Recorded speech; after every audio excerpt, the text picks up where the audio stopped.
بسم الله الرحمن الرحيم. السلام عليكم ورحمة الله وبركاته. إن الحمد لله نحمده ونستعينه ونستغفره ونعوذ بالله من شرور أنفسنا وسيئات أعمالنا. من يهده الله فلا مضل له ومن يضلل فلا هادي له. وأشهد أن لا إله إلا الله وحده لا شريك له وأشهد أن محمدا عبده ورسوله الذي لا نبي بعده. اللهم صل وسلم على نبينا محمد وعلى آله وأصحابه والتابعين والتابع التابعين ومن تبعهم بإحسان إلى يوم الدين. أما بعد، فقال الله جل وعلا في كتابه الكريم: يا أيها الذين آمنوا اتقوا الله حق تقاته ولا تموتن إلا وأنتم مسلمون. يا أيها الناس اتقوا ربكم الذي خلقكم من نفس واحدة وخلق منها زوجها وبث منهما رجالا كثيرا ونساء واتقوا الله الذي تساءلون به والأرحام إن الله كان عليكم رقيبا. يا أيها الذين آمنوا اتقوا الله وقولوا قولا سديدا يصلح لكم أعمالكم ويغفر لكم ذنوبكم ومن يطع الله ورسوله فقد فاز فوزا عظيما. وقال رسول الله صلى الله عليه وسلم: فإن أصدق الحديث كتاب الله وخير الهدي هدي محمد صلى الله عليه وسلم وشر الأمور محدثاتها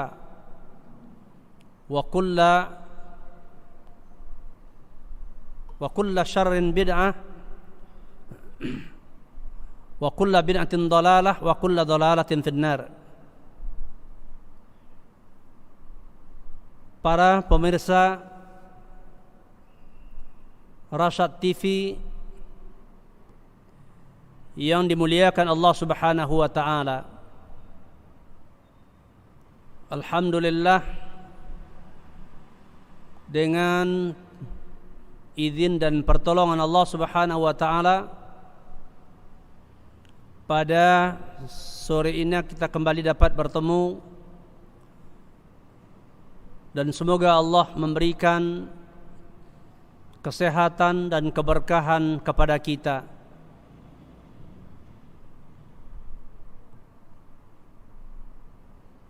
Kita ucapkan segala puji bagi Allah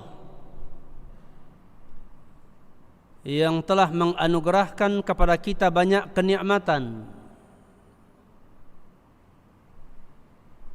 dan dengan mensyukuri nikmatnya kita berharap apa yang dijanjikan oleh Allah Subhanahu wa taala, yaitu tambahan daripada nikmat. Semoga Allah selalu menambahkan kenikmatannya kepada kita, dan semoga juga Allah membimbing kita untuk menjadi hamba-hamba yang bersyukur. Salawat dan salam kita tujukan kepada Rasulullah sallallahu alaihi wasallam dan keluarga beliau serta para sahabat-sahabat beliau seluruhnya, dan juga para tabi'in, tabi'ut tabi'in, dan kaum muslimin, kaum muslimat yang selalu berusaha untuk menjalankan agama Islam ini, melaksanakan syariat Islam ini dengan sebaik-baiknya, mengikuti contoh dari Rasulullah sallallahu alaihi wasallam. Kembali pada sore ini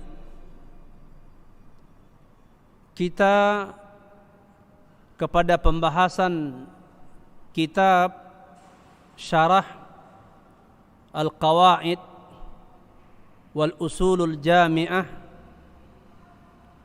oleh Syekh Abdurrahman As-Sa'di rahimahullah, yang disyarah oleh Syekh Khalid ibnu Ali ibnu Muhammad Al-Musyaiqih. Pada pertemuan yang lalu kita sudah selesai pada pembahasan kaidah yang kedua, dan pada hari ini kita memasuki kaidah yang ketiga,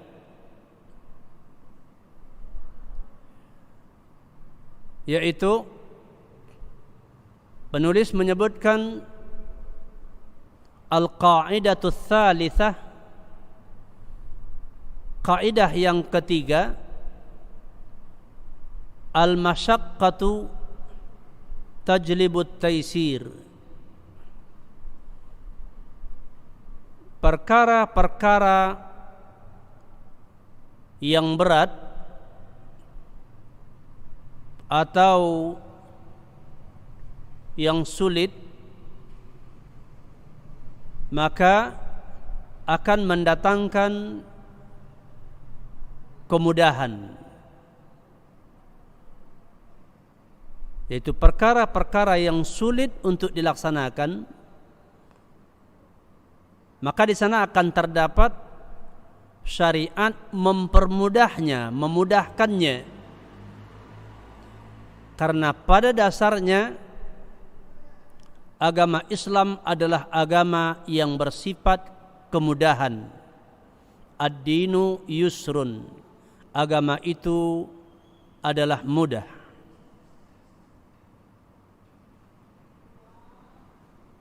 Kaidah ini disebutkan juga oleh Syekh di dalam manzumah beliau, yaitu manzumah al-qawaid al-fiqhiyah, dengan perkataan beliau, wa min qawaidis syariati at-taisir fi kulli amrin nabahu ta'sir. Dan di antara kaidah-kaidah syariat adalah memudahkan dalam setiap perkara-perkara yang mengandung kesulitan. Pada hakikatnya agama Islam ini disyariatkan oleh Allah Subhanahu wa taala kepada manusia adalah sesuai dengan kemampuan mereka.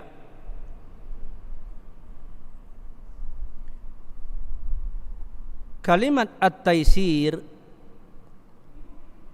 diambil daripada perkataan al-yusru, dan dia adalah as-suhulah wal-luyunah, kemudahan dan kelembutan. Kemudahan dan kelembutan.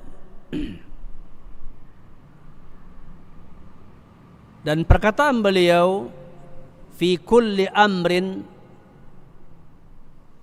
nabahu, itu ta'sir pada setiap perkara, yaitu yang mengandung kesulitan, artinya adalah itu perkara-perkara yang sulit, berat untuk dilaksanakan, maka di sana terdapat yaitu kemudahan-kemudahan, sehingga seseorang itu bisa melaksanakannya dengan kemampuan yang dia miliki.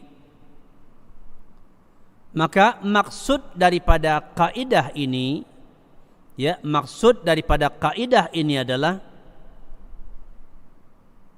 bahwasanya di antara hikmah Allah Subhanahu wa taala, kemahabijaksanaan Allah Subhanahu wa taala, dan di antara rahmat Allah kepada hambanya, bahwasanya jika terdapat pada hamba-hamba Allah itu sesuatu daripada kesulitan, daripada keberatan, maka syariat meringankan baginya.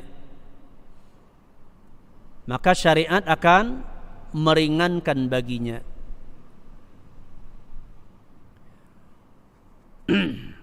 Atau pelaksanaan syariat itu diringankan bagi mereka. Jadi kalau seseorang itu berat untuk melaksanakan suatu perintah, maka diringankan bagi mereka. Begitu Allah memberikan keringanan kepada mereka. Kaidah ini terkadang juga diungkapkan dengan lafaz yang lain, seperti idza daqal amru ittasa'a. Apabila sempit suatu perkara, maka dia akan menjadi lapang. Ya, dengan agama akan memberikan kelapangan, kemudahan.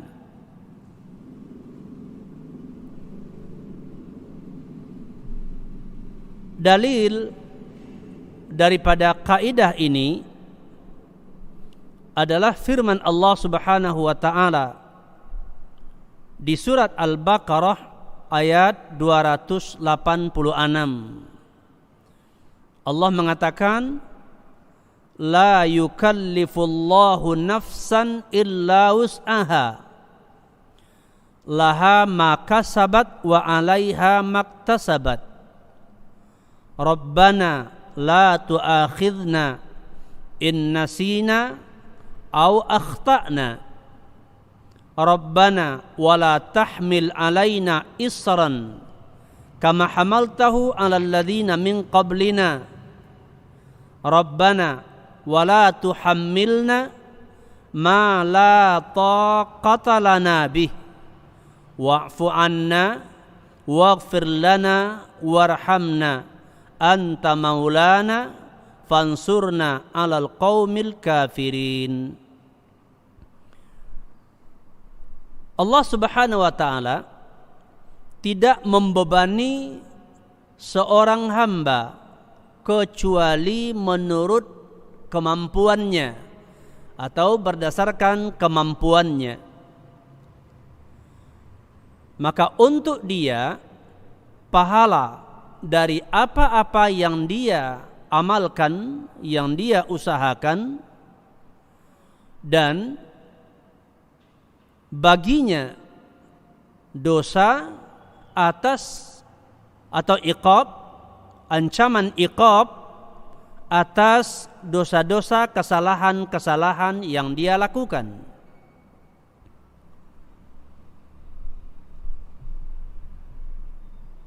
Wahai Rabb kami,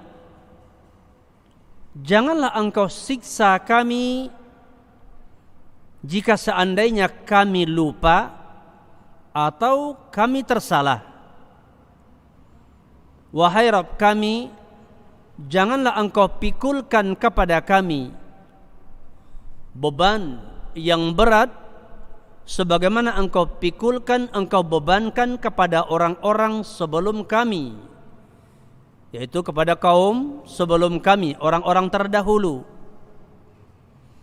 Wahai Rabb kami, janganlah engkau bebani kami atau bebankan kepada kami apa-apa yang kami tidak mampu atasnya, dan maafkanlah kami, ampunilah kesalahan-kesalahan kami, dan rahmatilah kami. engkau adalah wali kami dan tolonglah kami terhadap orang-orang yang kafir.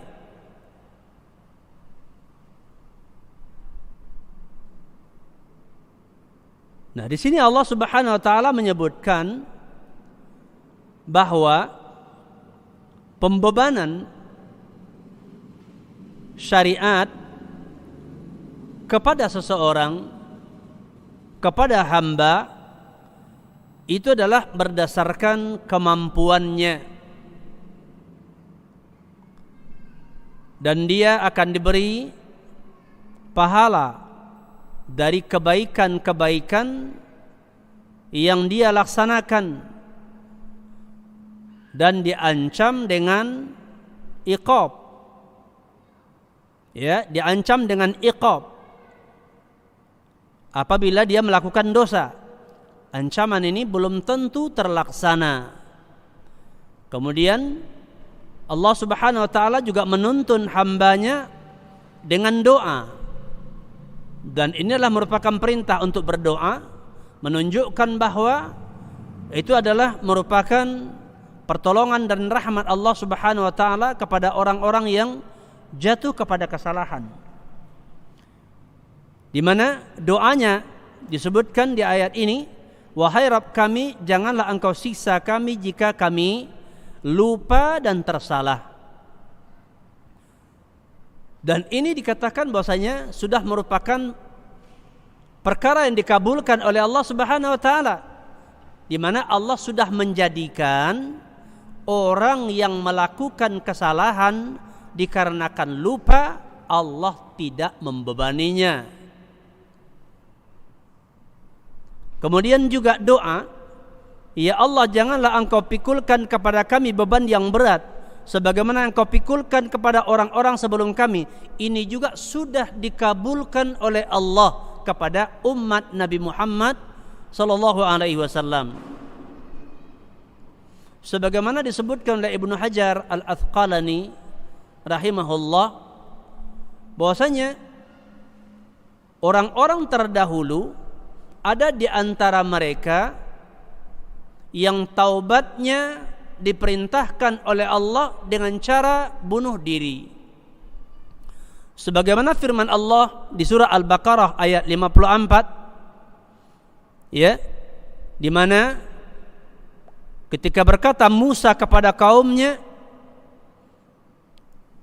wahai kaumku, sesungguhnya kalian telah menzalimi diri kalian dengan menjadikan anak sapi sebagai yaitu sesembahan kalian.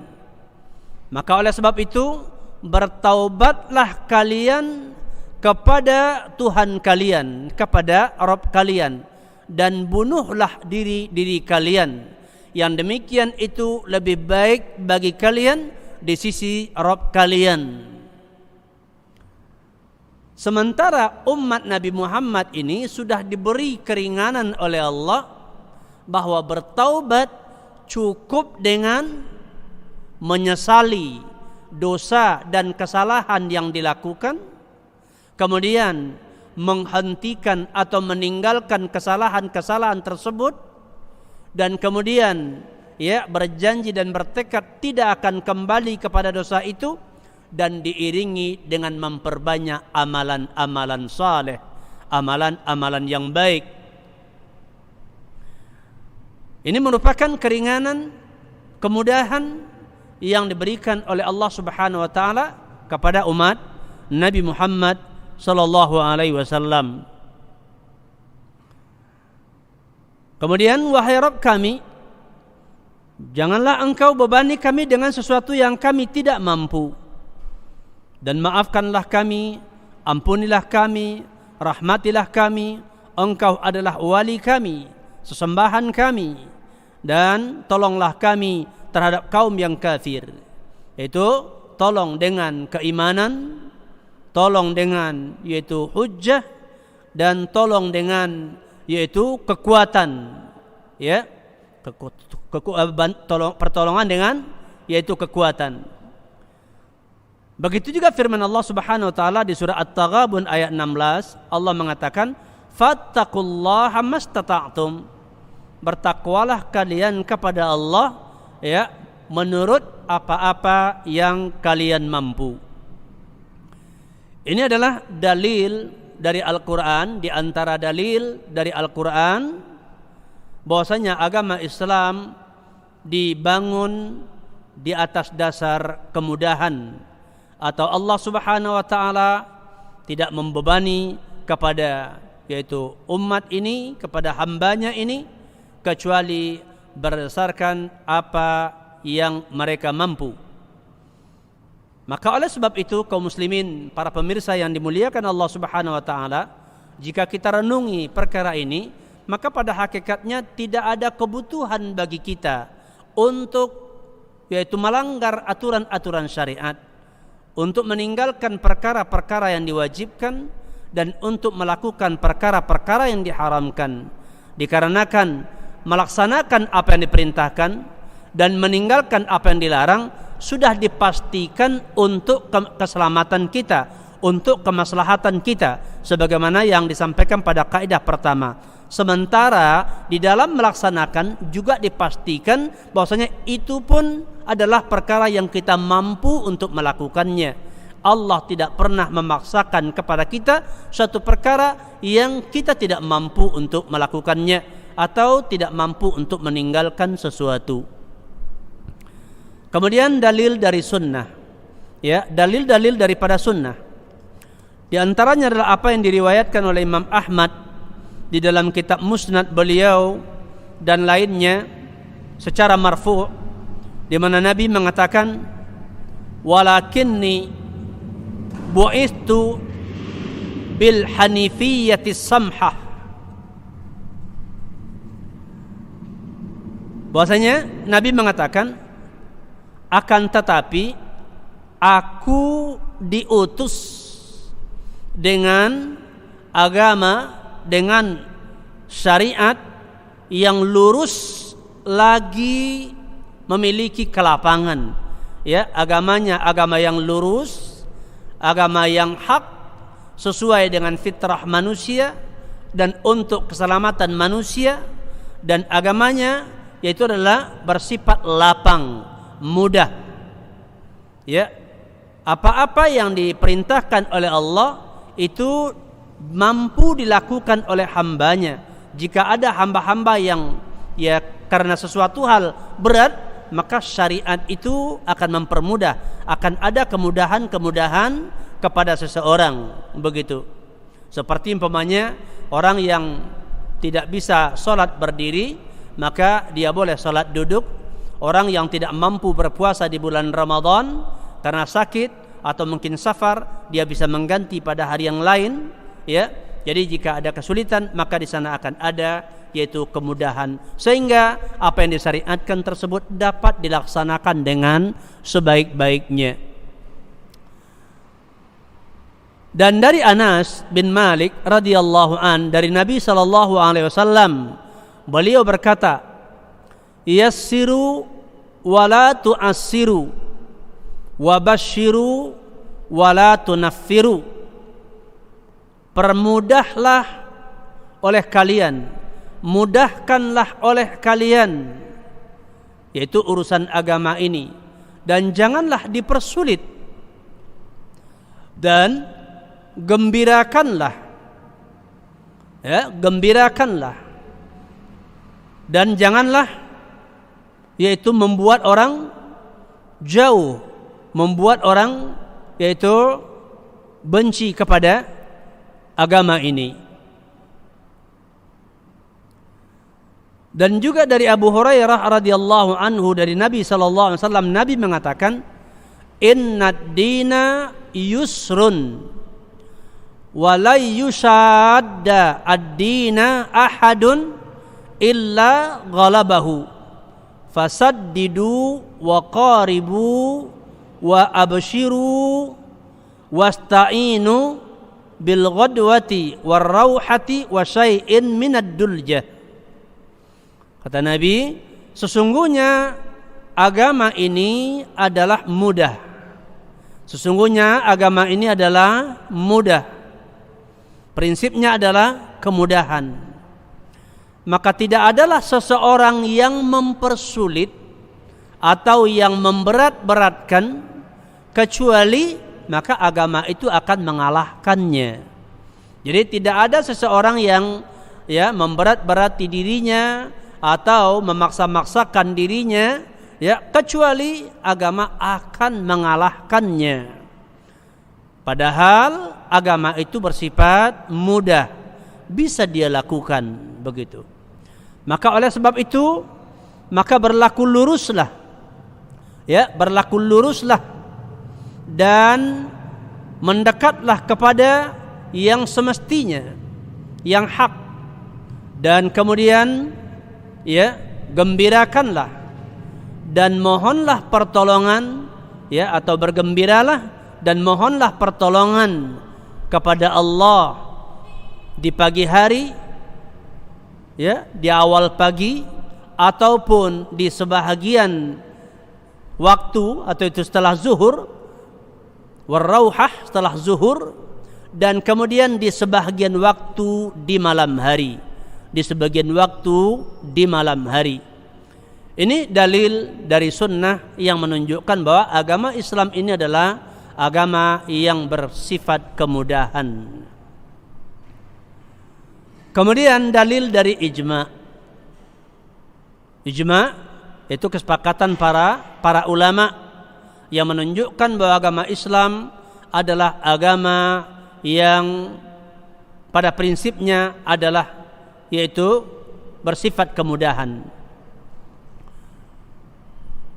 Disebutkan oleh beberapa ulama, di antaranya oleh Imam Asy-Syatibi dalam kitab beliau Muwafaqat, bahwasanya ungkapan muallif atau pengungkapan muallif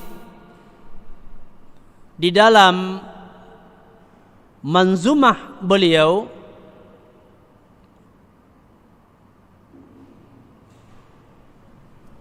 lebih utama daripada ungkapan yang disebutkan di sini, sebagaimana yang diungkapkan juga oleh sebahagian para ulama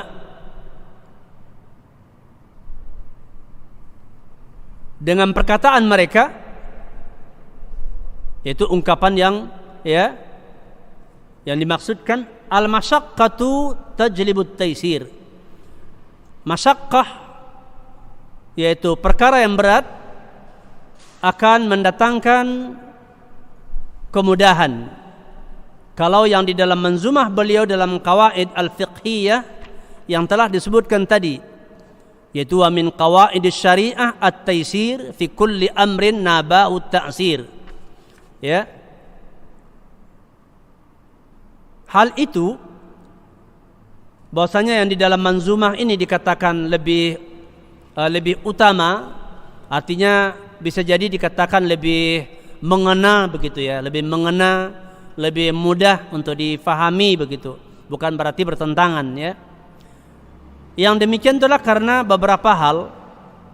Pertama, disebutkan bahwasanya anna syari'ata innama ja'at binafyil usri wala yujadu fiha nafyul masyaqqah.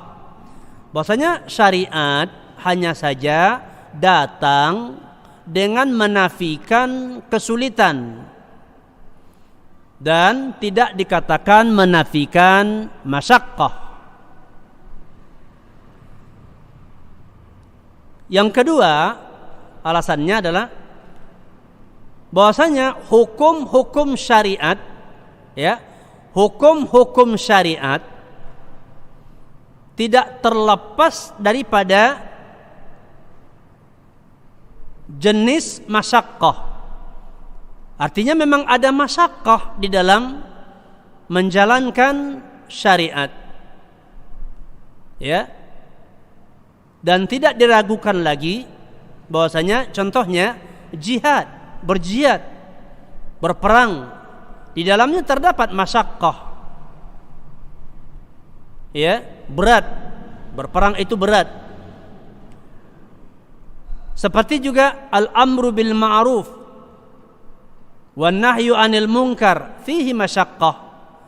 Mengajak manusia kepada yang ma'ruf, memerintahkan yang ma'ruf, apalagi mencegah kemungkaran, ini perkara yang di dalamnya terdapat ya masyaqqah, yaitu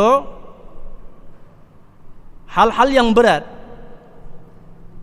Bahkan salat sendiri padanya ada masyaqqah. Ada masyaqqah, begitu ya. Sehingga Allah Subhanahu wa taala mengatakan wasta'inu bis-sabri was-salati wa innaha lakabiratun illa 'alal khashiin, dan meminta tolonglah kamu sekalian dengan sabar dan salat. Sesungguhnya hal itu adalah berat kecuali atas orang-orang yang khusyuk. Ya, ada masyaqqah. Mau berpuasa ada masyaqqah, salat ada masyaqqah, menuntut ilmu ada masyaqqah, ya, mengeluarkan zakat ada rasa masyaqqah, berat. Melaksanakan haji juga demikian. Hanya perlu kita pahami di sini bahwasanya akan tetapi ya masyaqqah di sini dikatakan tidaklah lebih menguasai, yaitu atau melebihi daripada perbuatan atau amalan yang akan dilaksanakan atau yang dilakukan. Artinya masyaqqah yang dimaksud, rasa berat atau kesulitan tersebut adalah sesuatu yang bersifat pantas, ya, sesuatu yang bersifat pantas, yang namanya juga bekerja, namanya juga beramal, tentu butuh kepada, yaitu adalah usaha. Namun masyaqqahnya ini adalah masyaqqah yang mana ataupun perkara yang sulit, yang mana Allah sudah memberikan kemampuan kepada orangnya untuk bisa memikulnya. Ya, masyaqqah di sini adalah masyaqqah yang Allah sudah memberikan kemampuan kepada seorang hamba untuk memikulnya. Sebagaimana dalam ayat dikatakan, la yukallifullahu nafsan illa wus'aha. Tidaklah Allah membebani kepada seseorang ya kecuali menurut kemampuannya. Berarti beban itu memang ada. Syariat itu memang pembebanan. Ya, taklif, pembebanan. Tentunya ada rasa berat di sana. Cuma Allah sudah memberikan kemampuan untuk bisa menjalankannya. Begitu.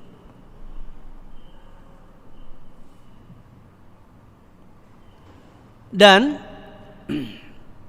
ini dari satu sisi. Dari sisi yang lain, bahwasanya masyaqqah yang ada di dalam melaksanakan perintah atau syariat adalah masyaqqah yang mana seorang hamba telah dikaruniai oleh Allah kemampuan untuk melakukannya. Ya, masyaqqah yang Allah sudah memberikan kemampuan kepada orangnya untuk melakukannya. Ya, seperti umpamanya Allah memerintahkan seorang muslim berpuasa di bulan Ramadan. Ya, berat karena tidak makan, tidak minum dan lain-lainnya, mulai dari ya masuk waktu subuh, itu terbit fajar, sampai terbenam matahari. Itu berat. Akan tetapi Allah Subhanahu wa taala sudah menganugerahkan kepada hamba tersebut kemampuan untuk menjalankannya. Maka tatkala ada orang-orang yang suatu ketika tidak memiliki kemampuan untuk menjalankan ini karena masyaqqah yang datang kepada dirinya, seperti orang yang ditimpa penyakit, maka kewajiban itu dicabut oleh Allah, dirubah kepada bentuk lain. Seperti orang yang sakit disuruh ya mengganti pada hari-hari yang lain, nanti di luar bulan Ramadan, begitu ya. Jadi jika datang kesulitan kepada dirinya yang membuat dia sulit melakukannya, dengan kemampuan yang ada, maka syariat itu pun akan dirubah untuk dia.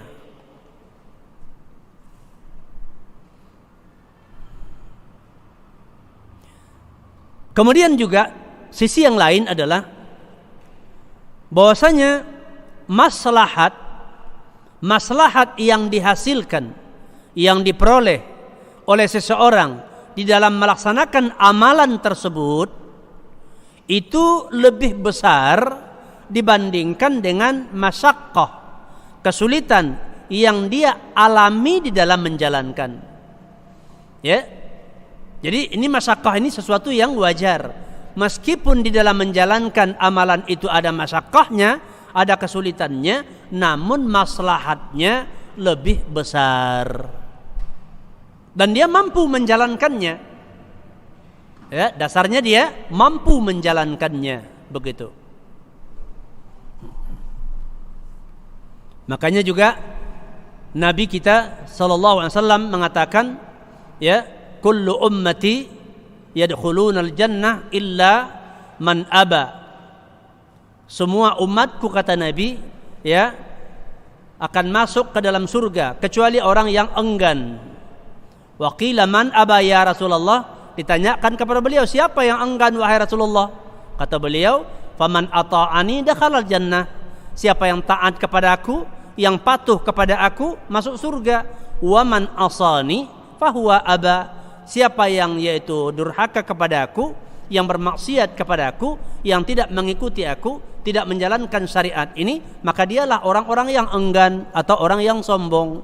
Nah, pada intinya adalah kembali kepada ya orang ini, apakah dia mau taat kepada Allah. Jika dia mau, tidak ada kesulitan, karena toh yang akan dia jalankan dalam batas yang dia mampu, ya. Dan tidak ada yang dibebankan kepadanya, ya, di luar daripada batas-batas kemampuan yang dia miliki, yang dianugerahkan oleh Allah kepadanya.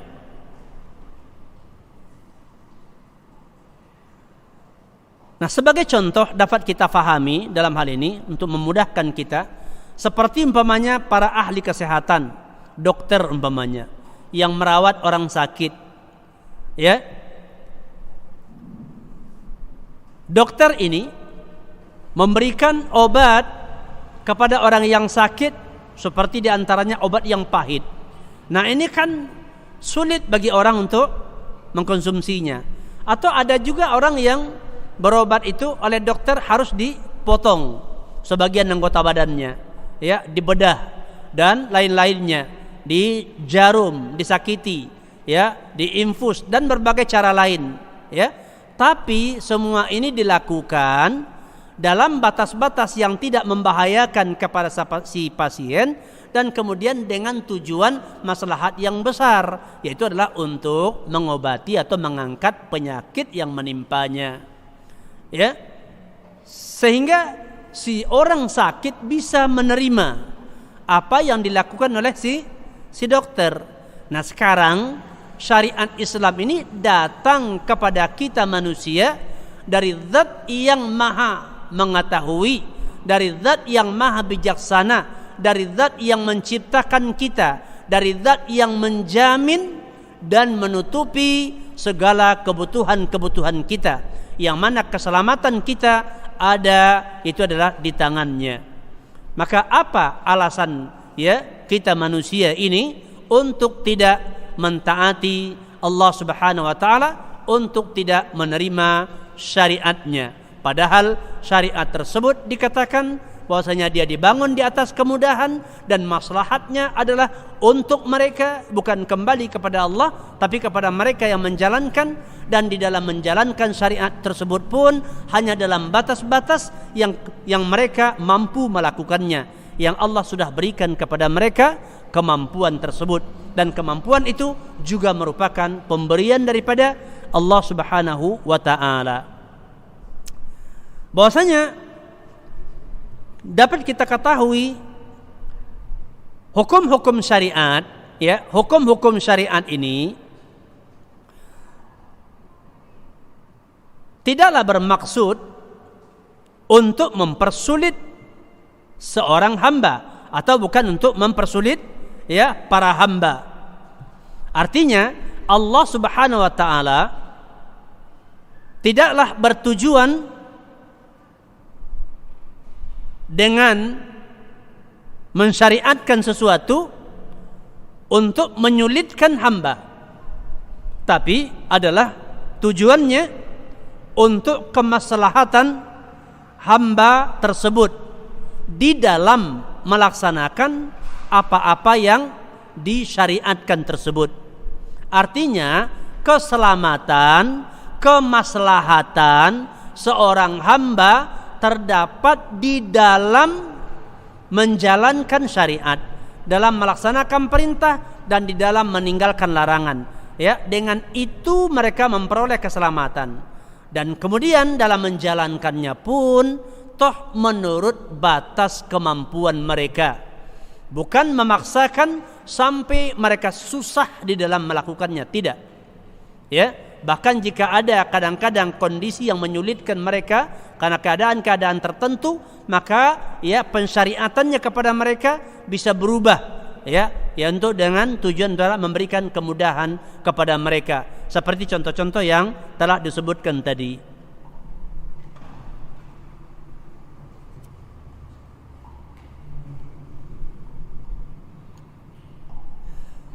Kemudian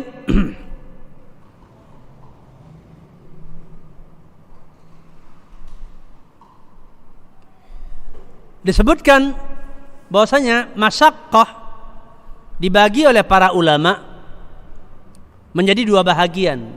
Ya, masyaqqah ini dibagi menjadi dua bahagian.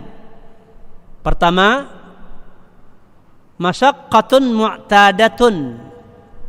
Masyaqqah, kesulitan yang bersifat yaitu biasa, ya, yang biasa. Maka hal ini Allah Subhanahu wa taala membebani seorang hamba yaitu dengan dalam keadaan seperti ini, di mana seorang insan biasa untuk memikulnya. Jadi masyaqqah biasa artinya adalah masyaqqah atau kesulitan yang memang biasa dipikul oleh seorang insan. Makanya Allah mensyariatkan kepadanya, ya, dia masyaqqah tapi orang biasa memikulnya, sebagaimana orang juga biasa memikul kesulitan di dalam mencapai suatu yang menjadi keinginannya. Umpamanya orang ingin mendapatkan nafkah, dia bekerja. Ada yang bekerja dari pagi sampai petang, bahkan ada yang bekerja di malam hari, ada yang bekerja di perkebunan, di sawah, ada di kantor, di pasar, ya. Pekerjaan-pekerjaan yang manusia sendiri pun merasakan itu biasa, meskipun itu juga mendatangkan rasa capek, ya, mendatangkan capek, mengeluarkan keringat, butuh istirahat kadang-kadang karena capek, tapi orang tetap saja mau melakukannya. Kenapa? Di antara sebabnya adalah maslahat yang dia harapkan, dan kedua dalam batas yang masih mampu dia kerjakan. Ini namanya ya masyaqqah, ya mu'tadah, masyaqqah biasa yang wajar dan itu biasa dipikul atau dilakukan oleh seorang hamba. Maka wajar jika seandainya Allah mensyariatkan sesuatu meskipun mendatangkan masyaqqah, tapi masyaqqah yang biasa dipikul, ya, masyaqqah yang wajar, yang pantas, dan itu adalah untuk kemaslahatan mereka juga. Nah, contoh daripada masyaqqah ya mu'tadah atau masyaqqah yang biasa ini seperti adalah salat 5 waktu. Ya, Allah Subhanahu wa taala mensyariatkan kita salat untuk 5 waktu dalam sehari semalam. Ya, salat subuh, salat zuhur, asar, maghrib, isya, ya, 5 kali dalam sehari. Ya, di dalamnya ada masyaqqah, tapi itu mudah dilakukan oleh seorang hamba.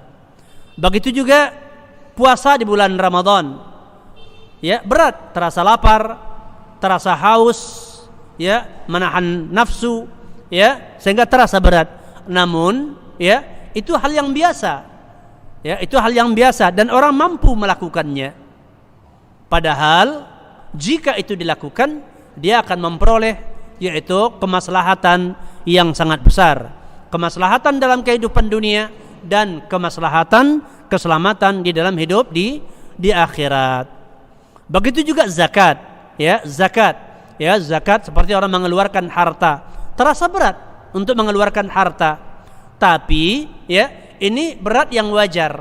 Seperti zakat harta, umpamanya ya, zakat harta, zakat emas umpamanya, ya, atau zakat tijarah, di mana ketika orang telah memiliki harta, ya, cukup nisabnya dan kemudian haul, cukup juga haulnya, kemudian Allah perintahkan mereka keluarkan yaitu 2,5%, ya, 1/40 dari kekayaan, ya, meskipun itu adalah masyaqqah, tapi sebetulnya mudah dilakukan seorang hamba, ya, umpamanya punya kekayaan 100 juta, ya, kemudian dikeluarkan ya 2,5%, yaitu 2,5 juta, ya.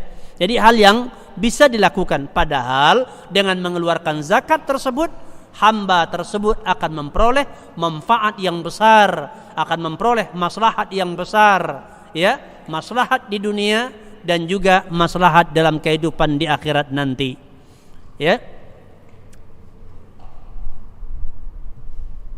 Yang kedua adalah masyaqqah, dikatakan masyaqqah kharijatun 'alal 'adah, masyaqqah yang keluar daripada ya hal yang biasa. Nah, ini dikatakan Allah Subhanahu wa taala tidak membebani seorang hamba dalam melaksanakan syariat, ya, yang menyebabkan yaitu masyaqqah yang keluar daripada ya hal-hal yang biasa atau masyaqqah yang tidak lumrah dipikul oleh seorang hamba, begitu.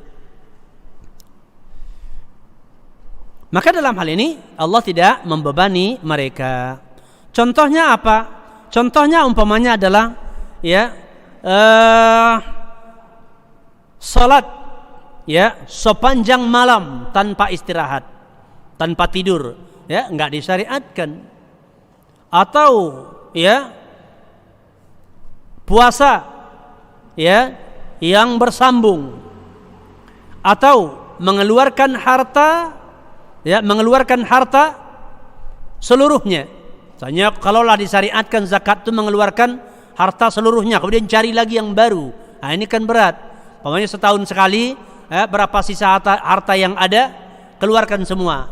Baik, kita cari terkumpul 100 juta. Udah setahun, ada tinggal umpamanya 80 juta, habiskan semua, kemudian cari lagi yang baru. Nah, ini kan berat.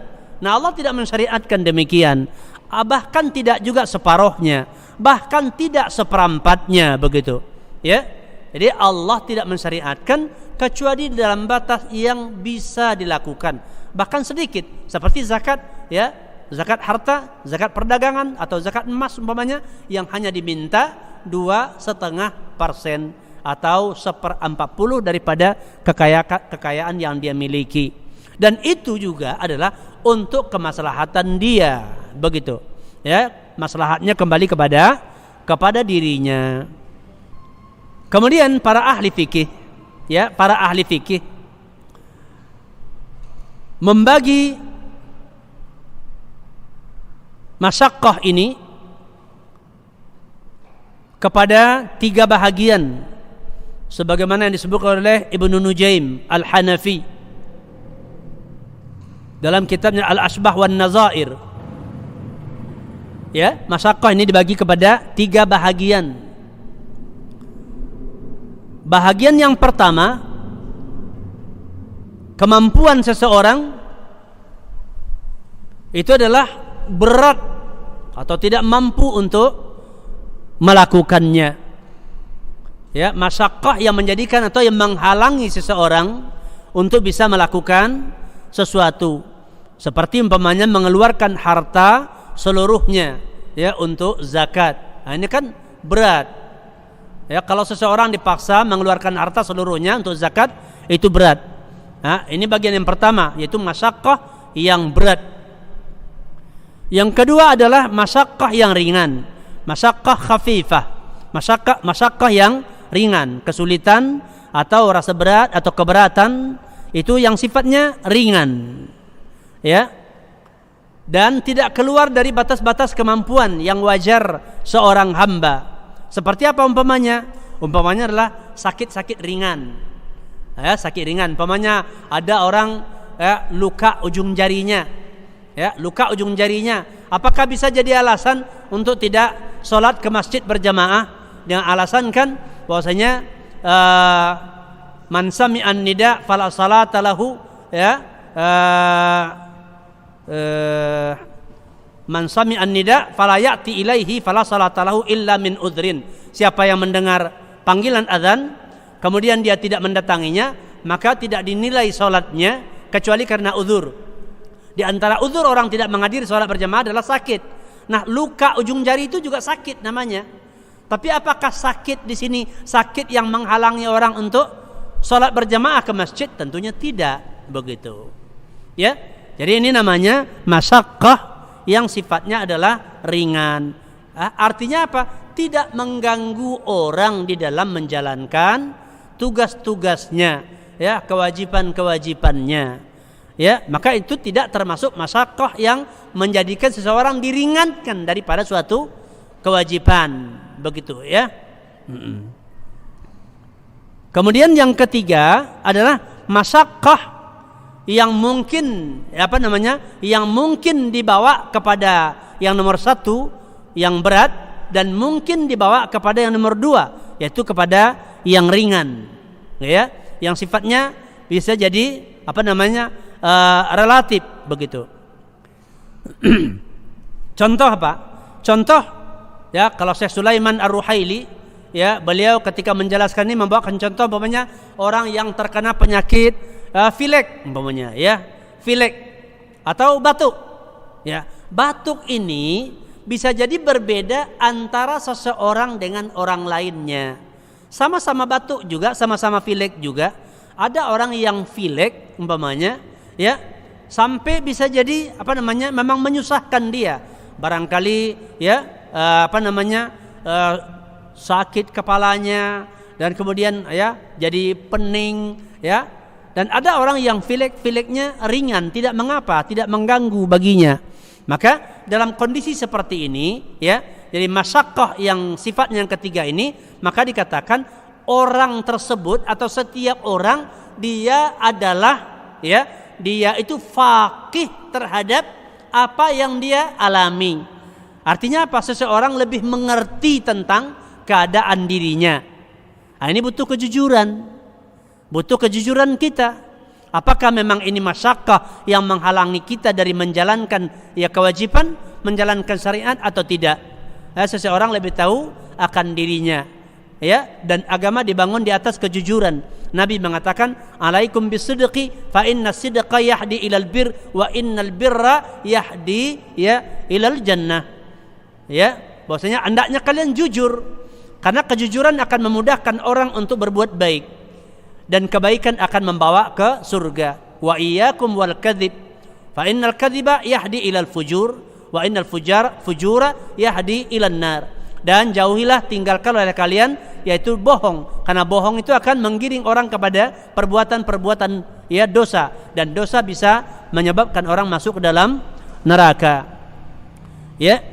Nah, jadi dalam hal ini maka yang diberi uzur oleh Allah Subhanahu wa taala adalah yaitu masyaqqah yang menyulitkan orang di dalam menunaikan ibadah tersebut, ya, kesulitan yang datang kepada seseorang, ya, yang membuat dia susah untuk menjalankannya, ya. Ada masyaqqah yang ringan tidak, dan masyaqqah yang berkaitan dengan masyaqqah adah, masyaqqah yang biasa terkait dengan pelaksanaan perbuatan itu sendiri, ya, maka itu bukanlah berarti menjadi alasan, ya, untuk tidak melakukannya. Seperti orang yang berat untuk bangun pagi, salat subuh, orang yang berat, ya, ke masjid salat isya berjamaah, umpamanya. Makanya, ya, Nabi menyebutkan bahwasanya, ya, yang paling berat bagi orang munafik, ya, salat itu adalah salat isya dan salat subuh, ya, untuk berjamaah ke masjid.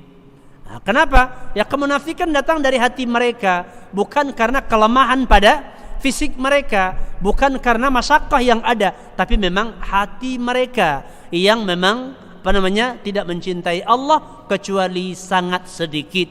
Dikatakan orang munafik, tidaklah mereka berzikir kepada Allah kecuali sangat sedikit. Nah, para pemirsa Rasad TV yang dimuliakan Allah Subhanahu wa taala, ya sampai di sini ya waktu kita, ya kita akhiri sampai di sini, dan insyaallah akan kita lanjutkan pada pertemuan berikutnya. Ya, semoga Allah memberikan kemudahan dan kesehatan kepada kita, dan semoga Allah mengampuni kesalahan-kesalahan kita.